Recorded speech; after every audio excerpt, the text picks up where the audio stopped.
Donald Trump certainly has an overwhelming control over the Republican Party, cementing that certainly today and in the next couple of races to come. But among his legal challenges, he still faces federal election interference charges for his role involving January 6th. That prompted Kristen Welker's questioning on Sunday when she compared his response to the insurrection to what the Senate Republican leader said at the time.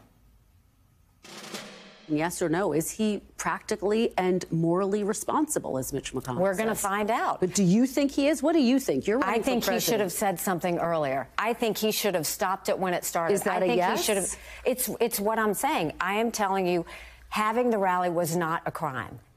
To turn around and not stop people from breaking the law when he had the opportunity to do that is questionable. And that's what I think the courts are going to have to play with.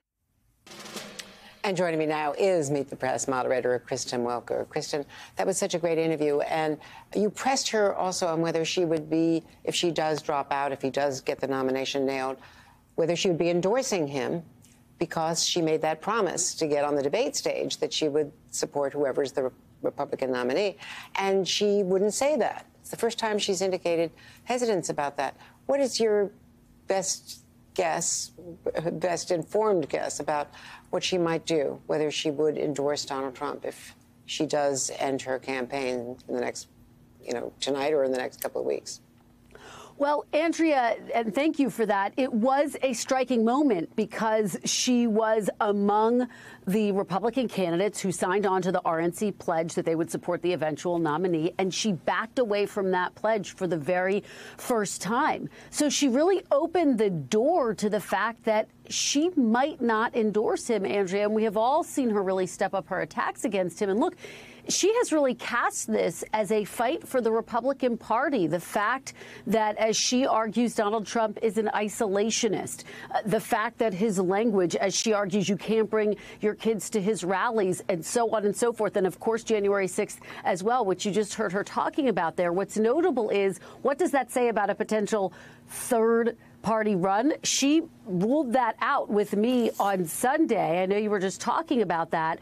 If she doesn't endorse him, what signal would that send to some of her supporters who might be contemplating supporting Donald Trump? About half of them that may show some flexibility because, of course, she gets a lot of independents. She even gets some Democrats, Andrea, in these primaries.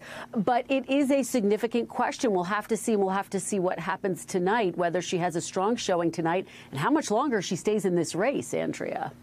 And another question on the Democratic side is that President Biden does face some uncommitted possible votes today for his support for Israel, his unwavering support, really, in terms of the arming of Israel, even though he's been more critical, and certainly the vice president has, of Israel and their handling of not the ceasefire negotiations and also not getting more aid crossings in.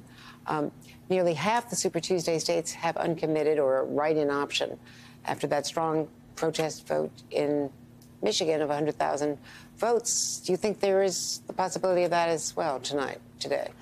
It'll be, I think, notable to see how high the margin gets. We know that that uncommitted vote went to about 13% in Michigan, and 2 delegates are going to the convention. So it sent a strong signal, I think, to President Biden, to the White House, to the administration, that they have to take these concerns quite seriously. It's potentially enough to tip a state that could be as close as Michigan is expected to be in this election. So we'll have to see what the margins say, Andrea. If you get into the double digits, if you get up into the 20 and 30%, that's a 5-alarm fire, I think, for the president. But just taking a step back, they know that this is a big issue. It's an issue that could cost them in the Muslim and Arab communities. It's an issue that could cost them with younger voters. That is why the campaign has dispatched top aides to try to reach out to these communities. That is why you see the administration really trying to toughen their tone as it relates to sending a message to Israel that they need to mitigate civilian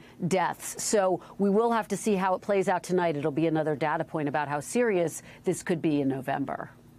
And what are you seeing in terms of the campaign and how seriously they're taking some of these polls, the New York Times poll, our poll, 5-point differential in a head-to-head, even at this stage, 8 months out, is not great for the incumbent. And his, favorability, ratings are so low, as well as people still not beginning to give him credit for the economy.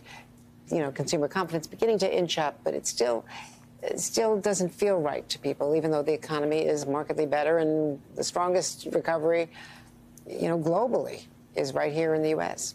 Well, Andrea, what I have found based on my conversations is there is a huge divide between Democratic allies outside of the White House and the campaign and those who are inside. When you talk to those outside of the campaign, they want the campaign to show more urgency. Their argument is the general election has begun. Trump has started his general election, even though he has not yet clinched the nomination. But if you talk to aides who are close to the president, they say, look, the starting gun goes off on Thursday night. That's when President Biden is going to make his most forceful case yet for why he believes he deserves another 4 years in office. He's going to cast this as a choice. Whose side are you on? He is going to argue. And then you're going to see a sprint to the finish. You're going to see him, his top aides, cabinet members, surrogates out on the campaign trail. So I do think they would argue there is an urgency, and we're going to see that really get underway on Thursday, Andrea.